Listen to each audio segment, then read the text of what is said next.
Morning folks, back at it again today. Not doing any lantana, so short sleeves. I've been a little quiet lately, a few things on the weekends, and it's just been so stinking hot. I haven't got too much done out in the paddocks, but I have continued on. I've managed to get it down to one last section, which is actually obviously pretty close to the section I started at, and it's one of the trees behind me. He's grown through the fence line. There's a couple of little trees about. Let me show you. So you can see there's a lot of scrub growing up here. This is where I started in that corner up there. And you can see there's this little black bottle here and a couple of other little ones around which need to get taken care of. But generally it's just all this scrub along the fence line. There's another tree here. Little black bottle needs to go down. Until we get down there, that big boy's far enough away from the fence, but the one behind him,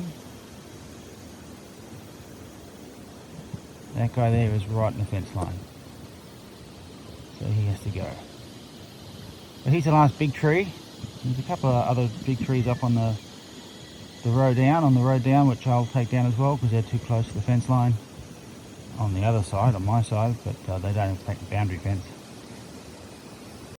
In the meantime, I was out here yesterday with the hedge clipper trying to clear some of this rat's tail from underneath the fence line, because down here at this area down here where the tractor is parked, that's the overflow for the dam, and the bottom line of the fence is, well, it's not visible. It's completely covered in silt, and in fact that's what we're here today to look at. Not the silt, but to try and stop some of that silt from happening. You can see the track here is quite eroded.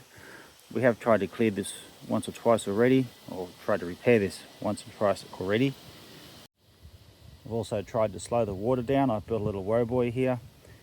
You can see where it's the silt's built up on the other side, and then it's tried to flow out there, but it hasn't been able to, and it's ended up pooling here and coming down and digging this out. Now that's not too bad. It means the woe buoy is doing its thing. Obviously need to put more of an exit track, an exit capability there. That's going into the neighbour's property though, so I'm a bit cautious. But once I clear out that rat's tail from under there, I'll be able to make a bigger path for the silt to traverse, and when the silt builds up it goes next door. And hopefully that wasn't moving around too much. I don't mean that in a bad way, but that's the lay of the land anyway. That's the way that the water wants to go. A little bit further down from where I was, you can see how it's dug all this out. We have refilled this with the excavator, we've refilled this with the tractor, and every time it rains it just digs it out again. And that's because it's just soft sand, fairly loose. It just gets picked up by the water flow. So what I'm going to do this time is I'm going to fill it with rocks and then put the sand on top of it. And further up I'm going to put some more rocks in there as well. And if we just look over here, is the exit pipeline, or not even pipeline, the exit travel. Just here's the overflow. I'm going to put some rocks in there as well. And these are rocks I've collected from the top of the property. It's going to take quite a few trips. You'd be surprised how quickly those rocks get used. That's one load, it's not going to do much. But that's today's activity, or at least this morning's activity for a while. And the theory behind that is that the rocks will slow the water down. That's the main thing. There's two things it'll do. One, it'll slow the water down when I put it further up in the spillways and near the woe buoy there. It doesn't get eroded away. It slows the water flow when it is coming down. That means that it's not going to pick up as much silt when it flows through. It's not going to dig as much out. Where it has dug out already, put some rocks in there, then fill it with silt. That'll help maintain structure in there. Less likely that it's going to dig itself out again. And yeah, see how we go. Unfortunately, when I was trying to clear this yesterday, I didn't get to this part.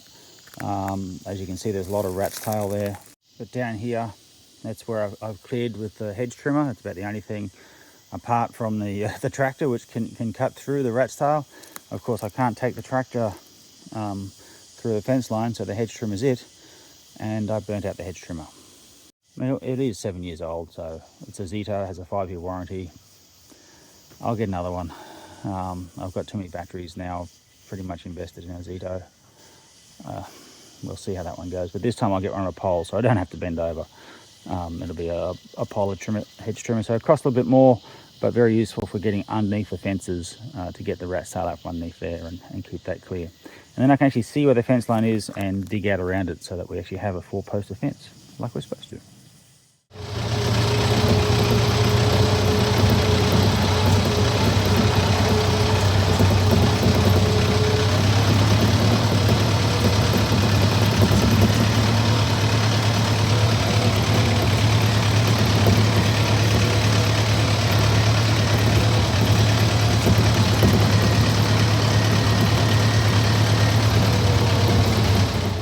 Not surprising, I guess, but shifting rocks is hard work. So I've done 2 loads. The load you saw before on another load. And I need to go in here to drink. I don't know if I'll come back out. It is hot. Let's have a look what we've done so far. Here we are. We've got these broken up concrete and some rocks I've put into this gully here. As you can see, you only got to there. I could do with a whole heap more going all the way down there, but that in itself should make a big difference. Certainly slow the water rush down. There's a bit of a gap there. I need to fill in with some more rocks, smaller rocks too, and then I'll cover it with some silt. This one's a bit different. This is the overflow. Ideally that should all be full of rocks. You see this is that full load. It just does that little bit there. Need to cover over that bit there. This is as far up as I was comfortable getting the tractor. But we'll see how we go. See about getting even all this bit here full of rocks, so that the water gets here and slows down, but I need to put some further upstream as well. But we've got to make sure the water can still get out. So yeah, back to base, grab a drink, have a rest. Might get some more rocks.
So I did end up coming out one more time, but that'll be it for today. It's 11:30 and I can feel myself burning just a little bit of skin in the sun. Anyway, let's see how we've got this morning.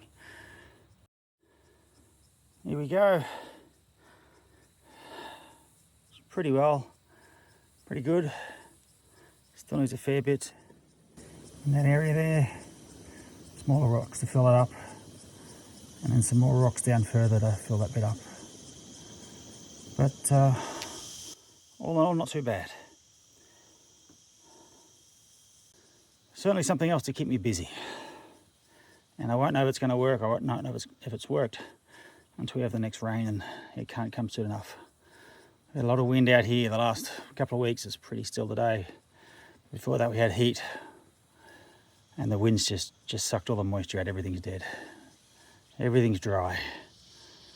To the point I don't even want to start the mulcher up in case I clip a rock and start a fire with a spark. So come on, rain, let's go. Alrighty, have a good day, everyone. Bye.